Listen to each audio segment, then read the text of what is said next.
पाल रे सब बड़ा बडेरा, सब बड़ा बडेरा वो जी, सब लोग लगाया वो जी, पाखरिया ने समझा वो जी।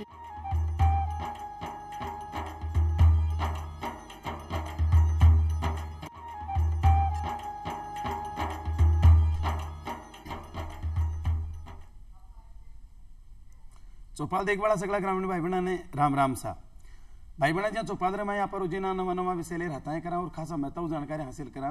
उन्हीं प्रकार आज भी अपनी चौपाल रे मैं आप एक न्यारो निर्वल और एक नवदो विषय ले रहता है कर और खासा महत्व जानकारी हासिल कर। भाई बहना आप सगला जानो हो कि धरती जीवन को आधार है, धरती नहीं है तो क्यों ही नहीं है, और ये धरती ना अपनी माँ भी क्यों गए है। और विद्वान लोग तो कह भी करे है कि साथी जमीन और जल जंगल का बचना बहुत जरूरी है, साथी जमीन और जल जंगल का बचना बहुत जरूरी है, इसीलिए अंधे विकास से लड़ना बहुत जरूरी है। ये धरती का विकास के लिए, धरती का वजूद के लिए अपन अंधा विकास को लड़नू है, सतत विकास करनू है। और आज को अपना विषय है धरती बचाएं जीवन बचाएं। और एक ही जानकारी लेकर आपने विषय पधारिया है डॉक्टर मुकेश कुमार जी मान साहब जिका कृषि अनुसंधान अधिकारी है पंत कृषि भवन के मैंने, और आप चौपाल स्टूडियो में आप घणो घणो स्वागत है साहब। और साथ ही पधारिया आपने जल संरक्षण का विशेषज्ञ है बंसीलाल जी बेरवा साहब। बंसीलाल जी बेरवा साहब आपको भी चौपाल स्टूडियो में घणो घणो स्वागत है सर। और भाई बहन आओ आप जानकारी की एक अकूत खजानो आप प्राप्त करा। और सौ पहले डॉक्टर साहब से आप बात कर कि डॉक्टर साहब पृथ्वी को विकास करना, पृथ्वी को वजूद बच्यो रहे, पृथ्वी के ऊपर रहवाला जगह जीव सोरा रहे, आपकी पूरी आवश्यकताओं की पूर्ति कर ले। और आप बात करें गांवों का संदर्भ में ले तो गांवों को मूल आधार है कृषि, खेती के बिना क्यों नहीं है। आज आप बताओ कि खेती में यानी कौन कौन सी गतिविधियां हैं जिसकी आपने प्रकृति ने नुकसान पहुंचा रही है, आपने धरती को नुकसान कर रही है। देखो सबसे पहले तो अपन बात करते हैं कि जो धरती के ऊपर जो इस टाइम में जो प्रदूषण बढ़ रहा है तो उसका मुख्य कारण ये है कि जो अपनी खेती किसानी के अंदर जो रसायनों का उपयोग किया जा रहा है, जो बहुत ही अंधाधुंध तरीके से उपयोग किया जा रहा है, और उसमें इंसेक्टिसाइड भी हैं, उसमें कीटनाशी भी हैं, उसमें जीवनाशी भी हैं, जिस तरह के हैं उन रसायनों को हम रोक करके और उसमें जो प्रदूषण हो रहा है, जो हमारी जैव विविधता है वो कहीं ना कहीं गिर रही है, उसको संरक्षित कर सकते हैं। इससे उस धरती को भी अपन संरक्षित कर सकते हैं। तो इस तरह के जो नई नई चीज़ें जो हम डाल रहे हैं आज के परिप्रेक्ष्य में जो खेती में उनको हमें रोकना होगा। और जो परंपरागत तरीके से जो पहले से हम खेती करते हुए आ रहे हैं उसको अपना करके इसको कहीं ना कहीं हम संरक्षित कर सकते हैं। प्रधानमंत्री जी को सपनों है कि आपने किसानों की आय बढ़े, और कटे में सुनवा के मैंने आई है कि जो अपनी परंपरागत कृषि को जो तरीको है जिसका ना आप जैविक तरीको बोला भी उत्पादन कम हो जाए, तो आपने यहाँ को उपाय बताओ कि आप प्रकृति को नुकसान भी नहीं करा, पृथ्वी को नुकसान भी नहीं करा और अपनी उत्पादन क्षमता भी बढ़े। आप बताओ। सबसे पहले तो हमें इसमें ये ध्यान रखना होगा कि जो हम परंपरागत कृषि कर रहे हैं उसमें जो इसका जो प्रथम वर्ष होता है या द्वितीय वर्ष होता है तो उसमें थोड़ा सा कहीं ना कहीं उत्पादन कम होता है, क्योंकि आज जो किसान है वो अपने खेत में अपने क्षेत्र में अधिक से अधिक मुनाफा कमाने के लिए रसायनों का बहुत ज़्यादा उपयोग कर रहा है, जिससे कि उसको क्या है कि अपनी आवश्यकताओं की पूर्ति हो सके। लेकिन अगर हम दूसरी तरफ अगर ध्यान दें तो जो हमारी ज़मीन है उसको अधिक समय के लिए संरक्षित रखने हेतु हमें प्राकृतिक खेती अपनानी होगी, जिससे कि हमें अधिक समय तक उत्पादन लिया जा सके। तो जो प्रथम और द्वितीय वर्ष में जो परंपरागत खेती में जो उत्पादन कम होता है उसको नज़रअंदाज करते हुए उसमें जो हम मटेरियल जो प्राकृतिक रूप से जो मटेरियल डाल रहे हैं उसको डाल करके अधिक टाइम के लिए संरक्षित करें। जैसे जैसे हम प्राकृतिक कृषि करेंगे तो उसमें पैदावार तीसरे साल से उसके बाद में बढ़ती रहेगी। तो हमें वो अपनाना है जो लंबे समय तक चलना है, न कि आज हमें उसको अपना करके जो रसायन जो यूज कर रहे हैं उसको अपना करके और मुनाफा लिया जाए। यानी कि तत्कालिक जो लाभ है भी कमाए जरूर थोड़ा बहुत 20-19 फर्क पड़ सके है, बाकी देखियो जाए तो इसकी जैविक कृषि है बाही टिकाऊ है। आपने 2 साल तक वैसे के थोड़ा सो आपने 10 बोरी भी बटे 8 बोरी हो जैसी, लेकिन तीसरे साल के बाद में जैसे 10 बोरी होती बटे 11 और 12 बोरी होती, तो निश्चित रूप से जो आपने परंपरागत तरीका है वो श्रेष्ठ है। डॉक्टर साहब भी बताइए। और बंसीलाल जी आप बात करा कि अपना राजस्थान के मैं जब लोक संस्कृति ने देखा, गाँव देखा, तो गाँव के मैं लोग गीत गावे कि आप जल संरक्षण जो जुड़े जब बताऊं कि धीरे चालिए पणियारी लेंगो गरद भरे, और वह पणियारी जवाब दे रही कि धीमे धीमे चालू मारी सासू जी लड़त है, तावड़े चालू तो लेंगो गरद भरे। भी एक बड़ी बात बता रही है बा कि घी ये ढूढ़े तो मारो क्यों ही नहीं बिगड़े। घी ये ढूले तुम्हारो क्यों ही नहीं बिगड़े, पानी उड़ो ढूले तुम्हारो जीवड़ो बड़े। राजस्थान का लोग घी ढूल जाए तो दुख नहीं है, पर पानी ढूल जाए तो दुख मनावे। तो आप पानी को जो महत्व है राजस्थान का परिप्रेक्ष्य में देखा तो कतो महत्व है। देखिए, गत 2-3 दशक से जो हमारे क्षेत्र में 2 महीने से लेकर 1.5 महीने तक जो बारिश होती थी वो आज सिमट के 15 दिन हो गई। और इसका मुख्य कारण है कि हमने हमारे जो परंपरागत जो तरीके हैं और जो हमारी जो पद्धति है उसको हमने धीरे धीरे छोड़ दिया है। आज हम लोग एक एक बूंद का महत्व नहीं समझ पा रहे हैं, और आने वाले टाइम में अगर एक एक बूंद का अगर महत्व हम लोगों ने नहीं अगर समझा तो सबसे बड़ी समस्या हमारे पीने की पानी की होगी। आज अगर देखी जाए तो हमारा ये शास्त्रों से जुड़ा हुआ है, हमारी संस्कृति से जुड़ा हुआ है कि वृक्षों को हम पुत्र के समान मान रहे हैं, जल को हम, नदियों को हम माँ के समान मान रहे हैं, और ग्रह नक्षत्र अग्नि वायु इनको हमें जो देवतुल्य के समान मान रहे हैं। लेकिन धीरे धीरे हम लोग इस परंपरा से दूर होते गए और हम लोगों ने उपभोग बहुत ज़्यादा किया है, और इसका जो भोग की जो वृत्ति है ना उसको हमें लोग भूल रहे हैं। तो हमें उपभोग न करके और हमें उपयोग ज़्यादा करना है, और तब जाकर हम लोग जो है ना हमारे जीवन को वो कर सकेंगे। और हमारा तो पूरा जीवन ही जल पे आधारित है। जल के बिना हमारी जैव विविधता, जल के बिना हमारे जंगल, जल के बिना हमारे तालाब, हमारे पोखर, हमारी बावड़ियाँ, हमारे जोड़, ये सब सूखे रहेंगे तो हम लोग कैसे आगे बढ़ पाएंगे और कैसे जी पाएंगे। इसलिए एक एक बूंद को संरक्षण करना हम लोगों का एक ही कर्तव्य होना चाहिए, हमारा एक धर्म होना चाहिए कि हमें एक एक बूंद को बचाना है। और मैं थोड़ा सा अनुरोध करूं कि हम लोग जो हमारे पहले जो तालाब, बावड़ी, पोखर, जोड़ जो थे वो हमारे सामूहिक आधारित उनका संरक्षण होता था। गांव के लोग उसको हर तरीके से उसको संग्रह या उसको सुरक्षित रखते थे। आज हमारी जो मानसिकता है वो बदल गई है, और हमने सारे इनको जो है वो सरकार के ऊपर छोड़ दिए हैं कि पेड़ भी लगाएगी तो सरकार लगाएगी, तालाब को भी अगर निर्माण करेगी तो सरकार करेगी, तालाब को बचाएगी तो सरकार करेगी, हमारा जोड़ है उसको भी अगर बचाएगी तो सरकार बचाएगी, हमारा पानी का जो पनघट है उसका अगर संरक्षण अगर किया जाएगा तो वो सरकार करेगी। जबकि हम सब लोग जो है ना इसको सामूहिक स्तर पर करते थे और हमारे ऐसी कोई पानी की समस्या नहीं थी। आज जो पानी की समस्या हो रही है क्योंकि हम उनसे दूर हटते जा रहे हैं, और मैं फिर पुनः दोबारा कहूँगा कि हम उसका उपयोग करने की जो वृत्ति है ना वो हम लोग जाने।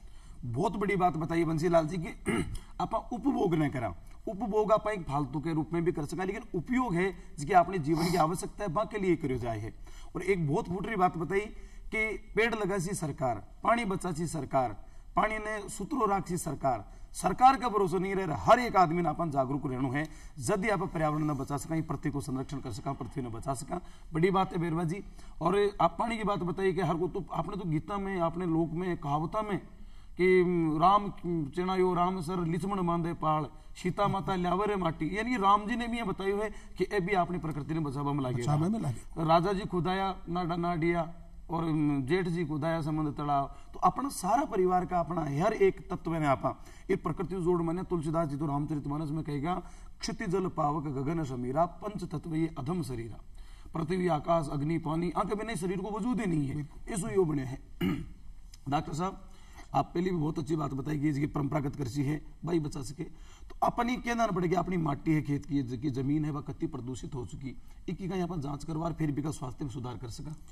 हाँ जी बिल्कुल। सबसे पहले तो हमें जो हम खेत में डाल रहे हैं और हमें उसका पता नहीं है, तो आज जो योजना चल रही है सरकार द्वारा जो चलाई जा रही है, बहुत लार्ज स्केल पे चलाई गई है कि जो मृदा की जांच है, जो स्वास्थ्य कार्ड है मृदा का वो बनाया जाता है। तो उसके लिए जिन कृषकों के यहाँ पर इस की जानकारी नहीं है उन्हें अपने खेत से सैंपल लेने चाहिए। वो सैंपल लेकर के और जो उनके पास उनके क्षेत्र में जो भी प्रयोगशाला है, मिट्टी जांच की जो प्रयोगशाला है, उसमें दे करके उसका कार्ड बनाना चाहिए। ये मुख्य है, ताकि वो जब भी उसमें कोई इस तरह का रसायन या कुछ भी उसमें खाद या उर्वरक जब वो डालते हैं तो उनको पता रहेगा कि मेरे को किस चीज़ की कमी है और कितनी मात्रा में डालना है।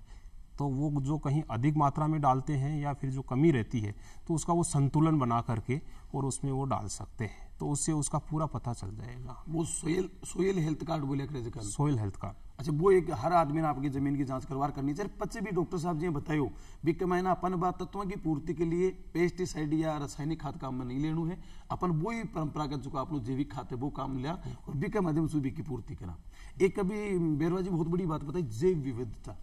जैव विविधता कहीं देखो, ये प्राचीन समय से जितना भी हम देख रहे हैं जो चलता हुआ आ रहा है कि हमारे यहाँ पर बहुत सारे पेड़ पौधे हैं, बहुत सारे जीव जंतु हैं, बहुत सारी ऐसी फसलें हैं जो कि आज हमें देखने को नहीं मिल रही हैं, वो कहीं ना कहीं विलुप्त होती हुई जा रही हैं। और जो एक जन्म से लेकर के मरण तक की जो एक चैन बनी हुई थी, जिसके अंदर हम देखते हैं कि एक दूसरे पे निर्भर था, दूसरा तीसरे पे निर्भर था, तो वो कहीं ना कहीं जीवित रहते हुए और मरने के बाद भी उनका उपयोग करके और उस चैन को वो बनाए रखते थे, चाहे पेड़ पौधों की बात हो या जीव जंतुओं की बात हो, तो वो होती थी जैव विविधता। अब इसमें काफ़ी सारी चीज़ें ऐसी होती हैं जो आज विलुप्त हो रही हैं। उसका कारण यह है कि हमने कुछ चीज़ें तो इस तरह से अपनाई हैं कि हम उनके ऊपर पूरा फोकस कर रहे हैं और कुछ चीज़ें ऐसी हैं जिन्होंने हमने उनको पूरा ही छोड़ दिया है। तो जो प्राकृतिक समय से जो सारी चीज़ें हैं, चाहे फसलें हों चाहे जीव जंतु हों, उनको हमें संरक्षित करना है मुख्य रूप से, तो हम इसको बचा पाएंगे जैव विविधता। यानी कि हर चीज की नस्ल बची रहनी चाहिए। एक बकरी है भाई, एक पेड़ न खाए भी का बीज न गिर जाए और मिंगनी का रूप में बाहर निकल जाना, एक पौधो पैदा हुए, तो बड़े पौधा को भी महत्व है, भी जीव को भी महत्व है। तो हर जीव जिनावर दरख्त जो कोई भी वेराइटी धरती पर है वह सगड़ी बची रहे। बेरवा जी, आपसे जानकारी चाहते हैं कि आप जल संरक्षण के लिए कहीं कहीं प्रयास कर रही है और किस प्रकार से पानी बचा रही है आपका इलाका में? देखिए सर, 1991 में हमने कुछ युवाओं के सहयोग से एक युवा मंडल का गठन किया। उसके बाद में वो युवा मंडल एक संस्था में परिवर्तित हो गया जिसका नाम हम लोगों ने प्रयास केंद्र रखा। और प्रयास केंद्र 1991 से लेकर अभी तक 2012 तक हमने 54 तालाबों का निर्माण कराया और पुराने तालाबों की खुदाई और मरम्मत की, पुराने कुएं थे उनकी मरम्मत और खुदाई की। लेकिन 2012 से हम लोगों को एक और नई चीज समझ में आई कि हम क्यों ने जो हमारी सामर झील है वो हमारे 190 वर्ग किलोमीटर में फैली हुई है और हमारा जो धरती का जो जल है, दराती जल है, वो बिल्कुल खारा है। हमारे क्षेत्र में आप कुआं खोदेंगे तो खारा, हैंडपंप लगाएंगे तो खारा, बोरिंग लगाएंगे तो खारा। हैंडपंप की उम्र तो 3 से 4 साल ही होती है।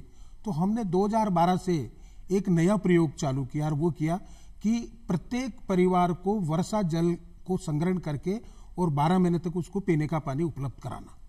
तो अभी तक हम लोगों ने 11 गांव में 800 परिवारों को इससे जोड़ चुके हैं, जिनको कहीं से दूसरे पे, सरकार पे या कहीं दूसरी मतलब पनगट या कहीं से निर्भर नहीं है। वो कितना लोग, कितना घर बताया?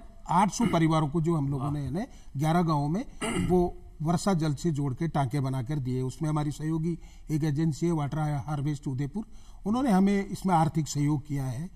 तो आज वो जो 800 परिवार है उनको कई बीमारियों की से मतलब निजात मिली है। उनकी जो महिलाएं हैं वो दिन में 3-4 किलोमीटर से जो पानी लाती थी, उनका इतना समय खर्च होता था कि वो दूसरा काम नहीं कर पाती थी। बच्चों को साथ रखते थे तो बच्चे भी प्रारंभिक शिक्षा से वंचित रह जाते थे। अब उनको क्या कि समय मिलने लग गया, वो उनकी पानी वाला जो समस्या थी वो दूर हो गई, तो अब उनके बच्चे भी स्कूल में टाइम से जाने लगे हैं और महिलाएं भी है ना, पशुपालन है, कृषि है और अन्य जो मजदूरी में अपना पूरा समय देने लगी है। तो उनका जो आर्थिक जो स्तर है वो मजबूत हुआ है, शैक्षणिक जो स्तर है वो मजबूत हुआ है। और जो पानी से होने वाली जो बीमारियां थी हमारे क्षेत्र में, डायरिया, दस्त, उल्टी, ये इनसे जो समस्याएं थी, अब उस मीठा पानी को वो बराबर साल भर तक उपयोग कर रहे हैं, तो इन बीमारियों से उनको निजात मिल गई। तो ये हम चाहेंगे कि इस तरीके का जो काम है ना, हम एक एक बूंद को बचाकर और हम आसानी से कर सकते हैं। अच्छा, बड़ी बात है बी पानी कमाए तो फ्लोराइड भी कोनी, बिल्कुल नहीं है जो पूरा जितना मिनरल्स होना चाहिए बीता पानी भी कमाए ना, शुद्ध पानी है बिल्कुल। और आपको लगा तो कुबड़ पट्टी में भी आवे, बिल्कुल बी की वजह से आदमी कुबड़ा हो जाए, शरीर का अंग बांका टेढ़ा हो जाए, दांत गंदा हो जाए, हड्डी हमारी मुड़ जाए और बहुत सारी समस्याओं से निजात दिला रही है। फिर बड़ी बात भाई आप बताइए जी कि सरकार पर निर्भर को नहीं, आप अपना काम खुद कर रही हैं। नहीं, उसमें अब उन लोगों के की जो पद्धति को और उन लोगों की जो उन्होंने किया है उसको दूसरे लोग भी देख के और उसको अपना रहे हैं। अब उनको हम लोगों को हम केवल तकनीकी जो है ना सहयोग उनको दे रहे हैं। एक साधारण फिल्टर बनाया है, उस फिल्टर को बनाने का हम उनको सहयोग कर रहे हैं। पाइपलाइन से कैसे जोड़े वो हमको उनको सहयोग कर रहे हैं। बाकी प्रेरित होकर लोग स्वयं बना रहे हैं। वाह। तो एक अभियान का जो है ना वो हिस्सा बन गया है। एक बेरवा जी आप बताए कि पुराना कुआं की मरम्मत करवानी, तो नया तालाब खोदना, तो आपने इसकी परंपरागत जल संरक्षण की विधियां ही बावड़ी, टांका, तालाब, जोड़ा, ये जल संरक्षण के लिए कतों महत्वपूर्ण है? नहीं, जैसे पुराने कुएं हमारे रजवाड़ों के टाइम के कुएं हैं, लोगों को मिले हुए, तो वो काफी पुराने हो गए, जर्जर अवस्था में हो गए। तो हम लोगों ने जल संरक्षण को तो महत्व दिया ही दिया है, उसके साथ साथ उनकी कृषि पैदावार बढ़े और उनका जो कृषि का जो स्रोत है कुआं, वो कैसे ठीक हो जाए। तो संस्था ने थोड़ी मदद की है और कुछ उन्होंने मदद की है, अपने संसाधन को उन्होंने है ना वापस ठीक कर लिया। तो जो पहले 3 बीघा जमीन में कृषि हो रही थी वो 5 बीघा में होने लग गई। तो उनका आर्थिक स्तर, शैक्षणिक स्तर, सामाजिक स्तर उनका अच्छा बनने लगा है। बिल्कुल सही बात है। एक मान साहब जी ए बताए जल संरक्षण की, तो एक आप धरती को जो भूमिगत जल है वो बच्चों वहां पर भी छेड़ा ही नहीं, बिल्कुल आजकल गाँव का मैं देखा कई जगह फार्म पॉन्ड बन रहा है। तो फार्म पॉन्ड किए बने हैं कि कई तकनीकी है और एक को आपने पृथ्वी ने बचाव का तो महत्व योगदान है। देखिए ये बहुत बड़ा योगदान है, क्योंकि जो जहां हम जल को संरक्षित कर पाएंगे वहाँ हमने सब कुछ संरक्षित कर लिया है। तो सरकार के द्वारा हाल ही में जो अभी काफ़ी सारी योजनाएं चलाई जा रही हैं, चाहे फार्म पॉन्ड हो, खेत तलाई हो, तो इस तरह की जो योजनाएं हैं उनके अंदर सरकार के द्वारा अनुदान भी दिया जाता है। और उसके द्वारा उसमें क्या होता है कि कृषक के द्वारा अपना जो खेत होता है उसके किसी भी एक हिस्से के अंदर वो फार्म पॉन्ड निर्माण करवाता है या तालाब बना लेता है, जिसके अंदर जो बरसात का जितना पानी होता है उसको वो वहाँ पर एकत्रित कर लेता है। पानी का नुकसान नहीं हो इसलिए वो उसके अंदर नीचे है जो एक पॉलीथीन की सीट उसमें बिछा देता है, और जब उसको जितनी आवश्यकता होती है उसके अनुसार वो उसको काम में लेता है। तो जिन क्षेत्रों के अंदर पानी की बहुत ज़्यादा कमी है वहाँ पर काफ़ी सारे फार्म पॉन्ड बनवाए जा रहे हैं और किसानों के द्वारा रुचि लेकर के इस कार्य को किया जा रहा है और उनकी आमदनी भी बढ़ रही है और जल का संरक्षण भी हो रहा है। तो इस तरह की जो स्कीम है उनको अपना करके कृषकों को इसको संरक्षित करना चाहिए। डॉक्टर साहब आप बताइए कि आप के नीचे एक पॉलीथीन की सीट बिछाई जाए, और मैं सुना कि पृथ्वी का स्वास्थ्य के लिए घातक कोई चीज है वह पॉलीथीन है। देखिए कहीं ना कहीं ये घातक तो है ही, लेकिन वो ये तब हो पाता है कि एक तो जो पॉलीथीन होती है जो वो पानी के अंदर रहती है, सीधी वो क्या है कि सूर्य की किरणों के उसमें संपर्क पे नहीं आती। जब पॉलीथीन गर्म हो जाती है और जब वो मिक्सअप होती है, जब वो कहीं ना कहीं मिल जाती है मृदा या ज़मीन के अंदर, तो उसके बाद में वो ज़्यादा घातक हो पाती है। जब पानी में रहती है तो इस तरह का उसमें नुकसान नहीं हो पाता है और हम वहाँ पर उसको अपने पानी को संरक्षित करने के लिए यूज़ में ले रहे हैं। तो जब वो फटेगी तो उसके बाद में हम उसको निकाल देंगे, उसको पूरी को निकाल करके उसके बाद में उसको हम रिसाइकल करने के लिए उसको निकाल देते हैं और उनको उसको बेच देते हैं, या तो ऐसा कर पाते हैं, या फिर उसमें ऐसा करते हैं कि संरक्षित रहते हुए ही उसको निकाल देते हैं। कई बार ऐसा होता है कि हम पक्का निर्माण करते हैं तो उसके अंदर हम सीमेंट का पक्का फर्श भी बनाते हैं, लेकिन ये इतना संभव भी नहीं हो पाता है कि हर एक कृषक है जो एक पक्का निर्माण ही करवा सके। तो इसके लिए हम इसका यूज़ करते हैं। तो एक मतलब कड़ी ये है कि अपन की पॉलीथीन है बस जमीन पर नहीं फेंका, चाहे पॉलीथीन की थैली है चाहे प्लास्टिक की बोतल है, बिन रिसाइकिल के द्वारा अपन बिन दूसरी जगह बेचते हैं, कंपनी में देते हैं, तो जब आप पृथ्वी को स्वास्थ्य ठीक रह सके पॉलीथीन ना पा बिगड़ा को नहीं। एक बेरवा जी आप जब लोगों का काम करो, लोगों का जल संरक्षण की बात करो और आप बताओ कि 800 ग्राम के मायने आत्मनिर्भर लोगों का तो ना जाने हजारों की संख्या के मायने परिवार का सदस्य हो सी, तो आपकी प्रेरणा से बेजत काम करे भी के बाद में आपने कति का आत्मसंतुष्टि मिला है कि आप ही धरती का बेटा, हर धरती का सपूत बेटा बन धरती की अपनी माँ मान सेवा कर रही हैं। देखिए मैं तो एक ईश्वर की कृपा है कि हम लोग उसमें रुचि हमें बढ़ाई है, और वैसे मैं तो गरीब परिवार से वो हूँ, लेकिन शुरू से मैं इस काम में 82 से लग गया था, 82 से। और हम लोगों का पहले काम था श्रमदान से तालाबों को गहरा करना, मरम्मत करना। तो मैंने आपको निवेदन किया था ना कि 91 में जाकर वो युवा मंडल एक प्रयास केंद्र संस्था के रूप में परिवर्तित हो गया। पूरे दिन हम लोग जब इनके बीच में रहते हैं, इस काम को जब करते हैं, तो शाम को ये इतनी संतुष्टि महसूस होती है कि हमने वो काम किया है जो लोगों के जीवन का आधार है। बिल्कुल। और उससे लोग आगे बढ़ रहे हैं, लोगों की जो है ना स्थिति बदल रही है, लोगों का स्वास्थ्य बदल रहा है। और हमारा क्षेत्र तो पूरा सारी क्षेत्र है, सामर झील से जो सटे हुए जो वो है उनको पानी की पीने की समस्या कैसे रहती होगी वो हम ही लोग जानते हैं। तो हम लोगों ने मतलब यही कि कम से कम भी जीवन में और तो कुछ नहीं मिले तो पीने का पानी तो हमें शुद्ध मिले, और शुद्ध नहीं सुरक्षित, शुद्ध भी मिले और सुरक्षित पानी भी मिले। तो मैं ये मानता हूँ कि एक वर्षा जल के अलावा एक शुद्ध और सुरक्षित जल हमारे लिए हो नहीं सकता, और उसको बचाने के बाद में जितनी अच्छी संतुष्टि मिलती है, मेरे को लगता है कि उससे ज्यादा कोई संतुष्टि हमें नहीं, इतनी आत्म संतुष्टि मिलती है, जोश मिलता है। लोगों को जब देखते हैं तो महिलाओं की जो स्थिति जो सुधरती है उसको देखते हैं तो बड़ा आनंद आता है कि ये काम में जो हमारा दिल और दिमाग और हमारी जो शक्ति हम लोगों ने जो लगाई है वो सही जगह लगाई है। मतलब आप धरती ने मामांद्र सपूत बेटा की जब की सेवा करिए हो, तो एक आम आदमी का कहीं दायित्व है कि वो पृथ्वी को संरक्षण कर सके, पृथ्वी ने प्रदूषित वस्तु बचा सके। हर आदमी को कहीं काम होना चाहिए, आप बताओ। देखिए, जो हमारे जब तक हमारी पृथ्वी में जो हमारे परंपरागत जो संसाधन है, स्रोत है, हमारे प्राकृतिक जो संसाधन है, उनको हम सामूहिक आधारित अगर नहीं बनाएंगे, सामूहिक आधारित अगर उनकी हम लोग जिम्मेदारी नहीं लेंगे, तब तक हम एक अच्छे वातावरण का निर्माण या जो हम धरती बचाने की जो बात कर सकते हैं वो हमारी एक अधूरी रह सकती है। तो मेरा तो यही अनुरोध होगा कि हम लोगों को जो पहले जो हमारे लोगों की जो पद्धति थी, लोक सोच था, उसी सोच पे हमको जाना पड़ेगा। उसी तरीके से हमारे तालाब जोड़, हमारी जो प्राकृतिक संसाधन है, हमारी बावड़ियां हैं, हमारी नदियां हैं, आज हम लोग पेड़ लगाओ सरकार काम कर रही है। हमारे आज भी 200-200 साल, 150-150 साल हमारे तालाबों पर बड़ और पीपल खड़े हैं। क्या वो सरकार ने थोड़ी लगाए थे, वो उन लोगों ने लगाए थे क्योंकि लोगों में इतनी चेतना थी, वो जानते थे कि इसके बिना हमारा जीवन अधूरा है, इस तालाब के बिना हमारा जीवन अधूरा है। आज जहाँ अच्छे तालाब बने हुए पूरे साल पानी रहता है, तो जीव जंतु, पशु पक्षी और उसके आसपास में जो कुएं बने हुए होते हैं उनमें लोग मीठा पानी पीकर अपना जीवन वो कर रहे हैं। तो इससे और हम लोगों को, और मैं तो ये कहूँगा आपको कि पर्यावरणीय शिक्षा वो गांव डानी तक, बच्चों तक, बुजुर्गों तक पर्यावरण की शिक्षा की ओर अग्रसर हमें करना पड़ेगा। अगर हमारी धरती को बचाना है और हमारे जीवन को अगर सुखमय बनाना है तो ये हमारे लिए बहुत जरूरी है। आप बताइए कि सामूहिकता की भावना अपनी भारतीयता को मूल आधार है। सर्वे भवन्तु सुखिनः, सर्वे सन्तु निरामया, सर्वे भद्राणि पश्यन्तु मां कश्चित् दुख भाग भवेत्। कोई भी दुखी नहीं रहे, इसलिए आप आजीवन का प्रयास करें कि आप वाली पीढ़ी भी अपनी खुशहाल बच सके।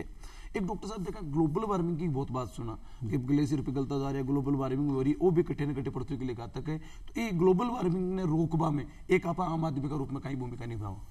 देखिए, आज जो हम सुन रहे हैं कि ग्लोबल वार्मिंग हो रहा है, तो इसका मुख्य कारण तो यही रहा है कि आज जो धरती के ऊपर जो प्रदूषण हो रहा है, जो प्रकृति में असंतुलन हो रहा है, उसकी वजह से ये हो रहा है। हो क्या रहा है, इसके अंदर की जो तापमान में जो बढ़ोतरी हो रही है, जो वायुमंडल के अंदर जो हमारा जो प्रदूषण बढ़ रहा है, उसकी वजह से कहीं ना कहीं ये बढ़ोतरी हो रही है। क्योंकि जो सूर्य के यहाँ से जो किरणें आती हैं, वो जो परतें हैं हमारे वायुमंडल में, वो प्रदूषण की वजह से कहीं ना कहीं टूट रही हैं और सीधी आ रही हैं, तो उससे तापमान बढ़ रहा है। तापमान बढ़ने की वजह से जो ग्लेशियर हैं वो पिघल रहे हैं, और वो पिघलने की वजह से हमारे जो समुद्र है उनके अंदर उनका जो जल स्तर है वो कहीं ना कहीं बढ़ रहा है। तो इससे क्या हो रहा है कि जो प्रकृति का असंतुलन है, असंतुलन होने का कारण ये है प्रदूषण, और प्रदूषण के साथ में इसको हम रोकें तो कैसे रोकें, क्योंकि जहाँ हमारे वन हैं वहाँ पर प्रदूषण कम होता है, जहाँ वन नहीं है वहाँ पर बहुत ज़्यादा प्रदूषण होता है। चारों तरफ प्रदूषण फैला हुआ है, तो वनों को हमें ज़्यादा से ज़्यादा लगाना है, वनों को संरक्षित करना है, एक चीज़ तो ये अपनानी होगी। दूसरा, इसके साथ में हमें ये करना होगा कि जो आज जो हम यूज कर रहे हैं, जो अब हम जो तकनीकी ले रहे हैं, उसमें काफ़ी सारी चीज़ें ऐसी हैं, जैसे प्लास्टिक की बात करें कि हम उसके ऊपर पूरे ही निर्भर हो गए हैं और उसका बहुत ज़्यादा यूज़ कर रहे हैं, तो उसे हमें रोकना होगा। इस तरह की चीज़ों को हमें रोक करके और वनों को बढ़ा करके, और इस ग्लोबल वार्मिंग का जो प्रभाव आ रहा है उसको हम कहीं ना कहीं थोड़ा कम कर सकते हैं और धीरे धीरे इसको संरक्षित कर सकते हैं। एक आप देखा हमारा राजस्थान का प्रेक्षक मिला, आपा राजस्थान ने बचा लिया, दूसरा राज्य दूसरा ने बचासी, देश वाला देश ने बचासी, पूरा विश्व ही बचसी। तो आपा राजस्थान ने ले देखा कि सबसे बड़ी चिंता कहीं है कि जिसको अपने धरती नुकसान है, आप सौ पे लिबी न समेटा। देखिए, राजस्थान शुष्क प्रदेश है, तो अपने यहाँ पर सबसे बड़ी चीज़ तो यही है कि पानी की कमी है, जो वन क्षेत्र है वो बहुत कम है। तो हमें सबसे पहले तो यहाँ पर जो अपना वन क्षेत्र है उसको बढ़ाना है, और फिर जल को संरक्षित करना है। जो जल संरक्षित करने के लिए हमें वन लगाना है, पानी जैसे कि अभी बताया गया है कि जो वर्षा का जल है उसको संरक्षित किस तरह से किया जाए, फार्म पौंड है, तालाब है, ये बना करके उस पानी को संरक्षित करना है। और उसके साथ में ही हमें जो आज के परिप्रेक्ष्य में जो हम काम में ले रहे हैं, तो जिस तरह से हम रसायन उपयोग कर रहे हैं उसको हमें रोकना है, और जो हमारी जैव विविधता है उसको भी हमें रोकना है। यानी कि पानी ने बचाणु है, अपन बिजली बचानी है, जैव विविधता बनी रहे इसका लिए प्रयास करना है। और भाई बहन समय की भी मर्यादाएं हैं। और बंसी लाल जी साहब और डॉक्टर साहब आप चौपाल स्टूडियो में पधारे, आपने आप घणो घणो आभार। और भाई बहन आशा करा आपने आज को कार्यक्रम दाया फिर मिलते हैं एक नया विषय के साथ। जतने आप सकड़ा सू राम राम सा।